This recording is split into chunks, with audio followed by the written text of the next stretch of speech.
Hello students, welcome to Doctor's Biology. आपण पाहत आहोत towards the green energy class 10th science part 2 मधील हा 5th चॅप्टर आहे. पाठीमागच्या लेक्चरमध्ये आपण nuclear energy based power plant त्याचबरोबर natural gas based power plant हे आपण पाहिले होते. या लेक्चरमध्ये आपल्याला पाहायचे आहेत hydro electric energy and wind energy. म्हणजेच आपण ह्या लेक्चरमध्ये ग्रीन एनर्जी काय असते आणि ग्रीन एनर्जीपासून कशा पद्धतीने पॉवर प्लांट किंवा इलेक्ट्रिक एनर्जी जनरेट केली जाते हे आपण पाहणार आहोत. बघा, ज्यांनी पाठीमागचे लेक्चर पाहिले नाही त्यांनी इथं आय बटनवरती क्लिक करा, तुम्हाला ते लेक्चर भेटतील किंवा डिस्क्रिप्शनमध्ये जाऊन तुम्ही त्या लेक्चरचा अभ्यास करू शकता. या लेक्चरमध्ये आपल्याला hydro electric energy and wind energy हे दोन पॉईंट आपल्याला क्लिअर करायचे आहेत. त्यालाच आपण ग्रीन एनर्जी असं म्हणतोय. ग्रीन एनर्जी म्हणजे काय हे देखील आपण लास्ट लेक्चरमध्ये डिस्कस केलं होतं. ते ठीक आहे, मग बघू आपण आता हायड्रो इलेक्ट्रिक एनर्जी जनरेशन. म्हणजे बघा, ह्यामध्ये काय केलं जातं की आपल्याला ग्रीन एनर्जी प्रोड्यूस करायची. ग्रीन एनर्जी म्हणजे काय होतं की the energy production which does not affect on environment, म्हणजे एन्व्हायरमेंटवरतीच्या एनर्जीचा कोणताही हार्मफुल इफेक्ट होत नाही, अशा एनर्जीला आपण म्हणतोय ग्रीन एनर्जी. त्यामधील फर्स्ट आहे hydro electric energy. Hydro electric energy म्हणजे काय की ज्यामध्ये आपण वॉटरपासून एनर्जी प्रोडक्शन करू शकतो. जसं की आपल्याला माहीत आहे की डॅम म्हणजे धरणामधून आपण इलेक्ट्रिक एनर्जी जनरेट करू शकतोय. मग आपण कशा प्रकारे ते इलेक्ट्रिक एनर्जी जनरेट करणार आहे ते आपण बघू. बघा, आपण काय बघतोय की the kinetic energy produced in flowing water. म्हणजे जेव्हा वॉटर हे फ्लो होत असतं, म्हणजे वॉटरचा फ्लो इथं चालू असतो, त्यावेळेस त्याच्यामध्ये कायनेटिक एनर्जी ही प्रोड्यूस होत असते. आणि कायनेटिक एनर्जी ही कधी प्रोड्यूस होते? और the potential energy in reservoir water. म्हणजे वॉटर जेव्हा त्या डॅममध्ये रिझर्व केलेलं असतं त्यामध्ये पोटेन्शियल एनर्जी ही रिझर्व केलेली असते. आणि ही रिझर्वर एनर्जी किंवा ही पोटेन्शियल एनर्जी जेव्हा फ्लोईंग वॉटरमध्ये जाते तेव्हा त्या पोटेन्शियल एनर्जीचं कन्व्हर्जन कायनेटिक एनर्जीमध्ये होत असतं. लक्षात आलं का? जेव्हा बघा, डॅममध्ये जे काय वॉटर रिझर्व असतं त्याच्यामध्ये आपल्याला पोटेन्शियल एनर्जी दिसून येते. And when this water was become a flowing, जेव्हा वॉटर फ्लो होत असतं आणि त्यावेळेस त्याच्यामध्ये कायनेटिक एनर्जी ही तयार होत असते. We use this kinetic energy for the rotating the turbine. कळालं? म्हणजे आपल्याला पोटेन्शियल एनर्जी जी डॅममध्ये स्टोअर केलेली होती ती स्टोअर केलेली पोटेन्शियल एनर्जी आपण कायनेटिक एनर्जीमध्ये कन्वर्ट केली with the help of the flowing water. Now this flowing water is used to full for the turbine, the water turbine, rotating the water turbine. म्हणजे आपण ह्या प्रोजेक्टमध्ये वॉटर टर्बाईन यूज करणार आहे. The kinetic energy of flowing waters drive the turbine. म्हणजे इथलं जे काय टर्बाईन दिसते आपल्याला ते आहे water turbine. This water turbine are flowed with the help of the flowing water. म्हणजे फ्लोईंग वॉटरवरती ते टर्बाईन रोटेट होणार आणि आपल्या जनरेटरमध्ये मोशन क्रिएट होणार. म्हणजेच ते जनरेटरमधील जे काय आपल्याला पोटेन्शियल डिफरन्स तयार करायचा होता तो पोटेन्शियल डिफरन्स इथं आपल्याला तयार होताना दिसून येणार आहे. बघा, ह्याच्यामध्ये स्टेज कोणत्या असतात? म्हणजे different stage in hydroelectric power station. Water reservoir with potential energy, म्हणजे आपल्या वॉटरमध्ये पोटेन्शियल एनर्जी आहे. हे रिझर्वर वॉटर जेव्हा आपण स्लज गेट्स किंवा धरणाचे गेट उघडले जातात किंवा गेट ओपन केले जातात त्यावेळेस हे पोटेन्शियल एनर्जीचं कन्व्हर्शन कायनेटिक एनर्जीमध्ये होतं आणि ते कायनेटिक एनर्जी वॉटर टर्बाईनला रोटेट करण्यासाठी वापरली जाते. आणि जेव्हा वॉटर टर्बाईन रोटेट होतं त्यावेळेस इथं इलेक्ट्रिक एनर्जी तिथं जनरेट होताना तिथं दिसून येत असते. म्हणजे एनर्जीचा फ्लो बघा कसा दिसतो आपल्याला.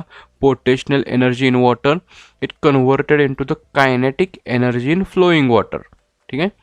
Then this kinetic energy is turbine transferred in to the turbine आणि after that the turbine is rotate the electric energy was produced. ठीक आहे. हे आपल्याला ह्या हायड्रो इलेक्ट्रिक प्रोजेक्टपासून बेनिफिट आहे. म्हणजे आपल्याला तिथं आपल्या धरणापासून किंवा आपल्याला जे पाण्यापासून इलेक्ट्रिक एनर्जी तर प्रोड्यूस अशा पद्धतीने इलेक्ट्रिक एनर्जी प्रोड्यूस करता येत असते. बघा, आता जसं आपल्याला ह्यामध्ये बेनिफिट काय भेटणार आहे आणि जे काय डिसएडव्हान्टेजेस किंवा ॲफेक्ट जे आहेत ते आपण तिथं डिस्कस करू. बघा, ह्याच्यामध्ये काय बघतोय आपण पहिल्यांदा ॲडव्हान्टेजेस त्याचे डिस्कस करू. त्याच्यामध्ये पहिला फर्स्ट ॲडव्हान्टेज आपल्याला सांगितलं गेलं आहे की since there is the no fuel is burn. म्हणजे ह्याच्यामध्ये आपण कोणतंही फ्यूल बर्न केलं नाही. ओके. त्यामुळे इथं there is the no pollution was occur. Okay. आणि त्यामुळं जे कोणतंही आपण फ्युलचं कंबशन केलं नाही, एअर पॉल्युशन तिथं पॉसिबिलिटी 0 आहे. ओके. त्यानंतर बघा, if there is a sufficient water storage in the dam it is possible and to generate electricity as and when it is necessary. आपल्याकडे जर पाण्याचा सप्लाय कंप्लीट असेल, if the sufficient water is storage is available, म्हणजे आपल्याला जेव्हा water available आहे त्यावेळेस आपण तिथं इलेक्ट्रिक एनर्जी कलेक्ट करू शकतो किंवा आपण तिथं जनरेट करू शकतो. ठीक आहे. आणि जेव्हा काय वॉटर सप्लाय किंवा वॉटर हे कमी झालेलं असतं तर water reserve is used for power generation. It can be रिप्लेन्ड.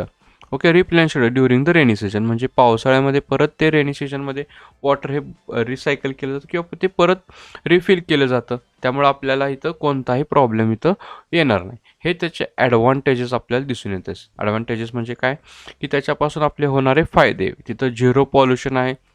आपल्याला पाहिजे त्यावेळेस म्हणजे वॉटर जेव्हा अवेलेबल आहे त्यावेळेस आपण तिथं एनर्जी तयार करू शकतो आणि वॉटर हे रिकवर होऊ शकतो with during the rainy season. आता त्याच्यामध्ये असणारे डिसॲडव्हान्टेजेस लक्षात घ्या. डिसॲडव्हान्टेजेस काय काय सांगितलेत आपल्याला. द बॅकवॉटर, म्हणजे जेव्हा जे धरण एस्टॅब्लिश केलं जातं किंवा जे धरण बांधलं जातं त्यावेळेस जे काय बॅकवॉटर आपल्याला दिसून येतं. बॅकवॉटर म्हणजे काय असतं बघा, की जेव्हा हे असं एका ठिकाणी सपोज की ही नदी आहे, ठीक आहे, ह्या नदीवरती आपण आपल्याला एक नवीन डॅम एस्टॅब्लिश करायचा आहे. म्हणजे बघा ह्याच्यामध्ये जे काय वॉटरचा फ्लो असतोय असा, ठीक आहे, डॅममध्ये काय केलं जातं की आपण इथं एका ठिकाणी वॉटरचा ब्लॉक तयार केला जातो. ठीक आहे. इथं समजा की आपण इथं एक डॅम क्रिएट केलं, मोठा असं डॅम. याच्या वेळेस जे काय वॉटर जे असतं ते इथं बॅक वॉटर इथं साठून राहत असतं. ठीक आहे. हे असं इथं बॅक वॉटर इथं आपल्याला इथं साठून दिसणार आहे.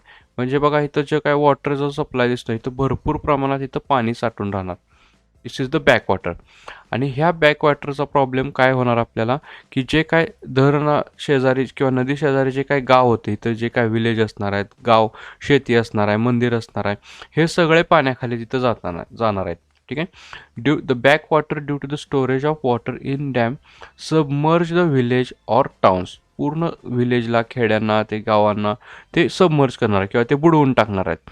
दिस lead to the problem of rehabilitation of displacement of population, म्हणजे तिथल्या पर्सनला किंवा त्या जे काही माणसं आहेत त्यांचं आपल्याला रिहेबिलेशन करावं लागणार. त्यांना दुसरीकडे वरती आपल्याला तिथं त्यांना दुसरीकडे एस्टॅब्लिश नवीन त्यांची घरं किंवा त्यांचं जे काय शेत आहेत त्यांना आपल्याला द्यावं लागणार आहे. त्याचबरोबर जे काय आपल्याला फॉरेस्ट आहे तिथं फर्टाईल लँड असेल हे सगळं आपल्याला तिथं ते डॅमेज होताना दिसणार आहे ड्यू टू द बॅकवॉटर, म्हणजे धरणाच्या पाठीमागं जे पूर्ण पाणी साठणार आहे त्यामुळे आपल्याला हे प्रॉब्लेम तिथं दिसून येणार आहे.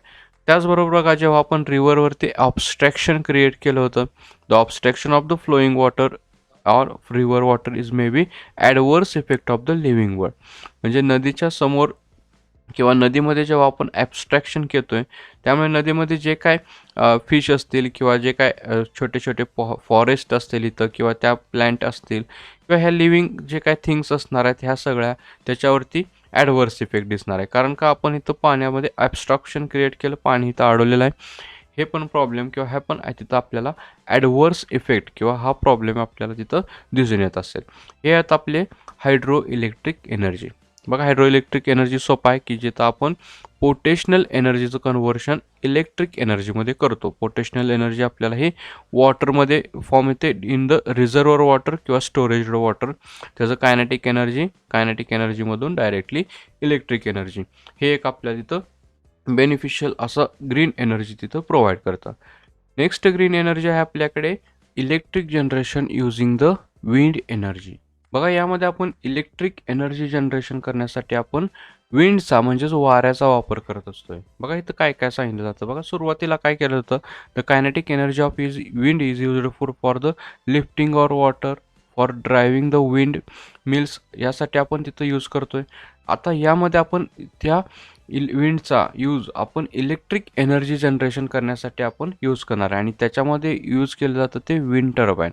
म्हणजे बघा the machine which convert the kinetic energy of wind into the electric energy is called as the wind turbine. म्हणजे ह्याच्यामध्ये आपण जे टर्बाईन यूज करतो ते आहे विंड टर्बाईन. आता ह्याच्यामध्ये काय काय असतं बघा, यामध्ये काय केलं एक आपल्याला इथं ब्लेड्स दिसतात. ठीक आहे, पवनचक्की किंवा विंड मिल म्हणतो आपण त्याला ह्या पद्धतीनं की ब्लेड दिसतात. या ब्लेडमध्ये आपल्याला एक शाफ्टच्या साहाय्याने इथं गिअर बॉक्स जोडलेला दिसतोय. ठीक आहे, गिअर बॉक्स काम काय, gear box it is useful for the increases the rotation, म्हणजे आपल्याला जे काय रोटेशन दिसतात, म्हणजे function of gearbox is to increases the rotation, म्हणजे हे त्या रोटेशनला इन्क्रीज करत असतं. जसं की ह्या गिअर, एक मोठा गिअर आहे आणि एक छोटा गिअर असतो. हा जो काय मोठा गिअर आहे तो छोट्या गिअरचे रोटेशनचा स्पीड हा इन्क्रीज करत असतो. ओके, ॲज पर युनिट ह्या टाईमनुसार तो रोटेशन इन्क्रीज करत असतो. त्यासाठी इथं गिअर बॉक्स जोडला जातो आणि लास्टला आपल्या इथं टर्बाईन जोडलं जातं की ते टर्बाईन आपल्याला जनरेटर च्या साह्यानं आपल्याला इलेक्ट्रिक एनर्जी प्रोड्यूस करू शकते. अशा प्रकारे इथं आपल्याला विंड मिलची मांडणी किंवा विंड मिलचं स्ट्रक्चर तिथं दिसून येत असतं. बघा इथं काय काय केलं जातं, तुम्हाला पॉईंट कोणते कोणते लक्षात ठेवायचं आहे. Kinetic energy of wind is used for the rotating the turbine, म्हणजे आपण विंडमध्ये असणारी कायनेटिक एनर्जी टर्बाईनला रोटेट करण्यासाठी वापरणार आहेत. आणि जेव्हा टर्बाईन रोटेट होईल त्यावेळेस जनरेटर रोटेट होणार आहे आणि जनरेटरमध्ये इलेक्ट्रिक एनर्जी तिथं प्रोड्यूस होणार आहे. एनर्जी ट्रान्सफॉर्मेशन बघा याच्यामध्ये काय काय दिसतं की kinetic energy in wind. Okay, this kinetic energy is transferred in to the turbine. Okay, आणि after that the turbine is rotate the electric energy was created or generated. ही स्टेप लक्षात ठेवा. आपल्याला इम्पॉर्टंट पॉईंट ह्या पॉईंटमध्ये किंवा ह्या मध्ये काय लक्षात ठेवायचं आहे की capacity of electric energy generation, म्हणजे कपॅसिटी कशी असते की, आणि इलेक्ट्रिक जे काय विंड मिल आहे त्यांचं इस्टॅब्लिशमेंट कुठे केलं जातं. म्हणजे आता हे जे काय विंड एनर्जी आहे किंवा ह्याच्यापासून जी काय इलेक्ट्रिक एनर्जी जनरेशन आहे ती विंडच्या व्हेलॉसिटीवरती डिपेंड असतं. म्हणजे विंडचा स्पीड काय आहे, त्या विंडच्या स्पीडमधून व्हेलॉसिटी किती पॉवरची विंड तिथं क्रिएट होणार आहे आणि त्याच्यावरून आपण इलेक्ट्रिक एनर्जी जनरेशन करू शकतो. आणि सी शोअरपासून म्हणजे समुद्र सपाटीपासून हे किती हाईटवरती आपण तिथं एस्टॅब्लिशमेंट केले. ठीक आहे, त्याचबरोबर त्याच्यामध्ये असणाऱ्या ब्लेडची साईज. ठीक आहे, म्हणजे electric energy generation is depends on the wind velocity. Geographical factor, म्हणजे तिथं कोणत्यामध्ये ऑब्स्टॅकल्स आले नाही पाहिजे, म्हणजे आपण जे काय विंड मिल एस्टॅब्लिश करणार आहोत ती अबाव द सी शोअर पाहिजे, सी शोअरपासून हाईटला ती जास्त पाहिजे आणि त्याच्यापासून आपल्याला कोणतेही एअरचे किंवा विंड्समध्ये ॲब्स्टॅकल असे आले नाहीत पाहिजे. मग आपल्याला तिथं ब्लेड लेंथवरून कसं सांगितलं जातं की 1.5 मीटरचे जर ब्लेड असतील तर त्यापासून आपल्याला 2 किलोवॅट इतकी एनर्जी, इलेक्ट्रिक एनर्जी तिथं जनरेट होताना दिसून येत असते. त्याचबरोबर ब्लेड लेंथ जर 50 मीटर असेल, ठीक आहे, ब्लेडची साईज आपल्याला इथं 50 मीटर दिसते, त्याच्यामध्ये आपल्याला 2000 किलोवॅट इतकी एनर्जी तिथं जनरेट होताना दिसून येत असेल. आणि कमर्शियल, ठीक आहे, कमर्शियल म्हणजे आपल्याला जे काय इलेक्ट्रिक एनर्जी फॉर कमर्शियल, म्हणजे आपल्याला सेलिंग करण्यासाठी किंवा बिझनेससाठी जर इलेक्ट्रिक एनर्जी आपण जनरेट करू शकत असेल जर with the help of the wind, तर त्याच्यामध्ये त्याची साईज आपल्याला 100 मीटरपर्यंत बघायला भेटते आणि त्याची हाईट आपल्याला दाखवले 183 मीटर्स. ठीक आहे, 183 किंवा 500 मीटर्सपर्यंत इतकीपर्यंत 500 फूट इतक्यापर्यंत हाईटचे आपल्याला इथं विंडमिल तिथं दिसून येत असेल. ह्याचे आपल्याला एवढे फायदे दिसणार आहेत. आणि विंड मिलमधून आपल्याला कोणताही एन्व्हायरमेंटवरती इफेक्ट होत नाही, म्हणजे याचे प्रॉब्लेम्स कोणतेही नाहीत. आपल्याला काय पाहिजे, फक्त only we require the only high velocity wind, आणि हाय वेलॉसिटी विंडपासून आपण याच्यामधून इलेक्ट्रिक एनर्जी जनरेट करू शकतो. लक्षात आले. This is the second green energy used in the our planet. बघा आपण या टॉपिकमध्ये 2 विंड एनर्जी, ग्रीन एनर्जी बघितल्या, त्यामध्ये hydro electric energy and wind energy. याच्यामध्ये एनर्जी, हायड्रो इलेक्ट्रिकमध्ये एनर्जीचा फ्लो कसा होता, रिझर्वर वॉटरमधील पोटेन्शियल एनर्जी, देन फ्लोईंग वॉटरमधील kinetic energy and then kinetic energy in turbine and electric energy. हा एक पॉईंट पाहिला. विंड मिलमध्ये पण तेच सिस्टम आहे, kinetic energy in wind, kinetic energy in turbine and electric energy. हे 2 पॉईंट आपण ह्या लेक्चरमध्ये क्लिअर केलेले आहेत. बघा तुम्हाला काय डाऊट असेल तर लगेच तुम्ही कमेंटमध्ये विचारा, आणि तुम्हाला जर हा व्हिडिओ आवडला असेल तर लगेच तुमच्या मित्रांना वगैरे तुम्ही शेअर करा. नेक्स्ट लेक्चरमध्ये आपण सोलार एनर्जी हा पॉईंट बघणार आहोत, आणि हा टॉपिकचा लास्ट पॉईंट आहे सोलार एनर्जी. नेक्स्ट लेक्चरमध्ये आपण हा पॉईंट क्लिअर करूया. ठीक आहे, थँक्यू.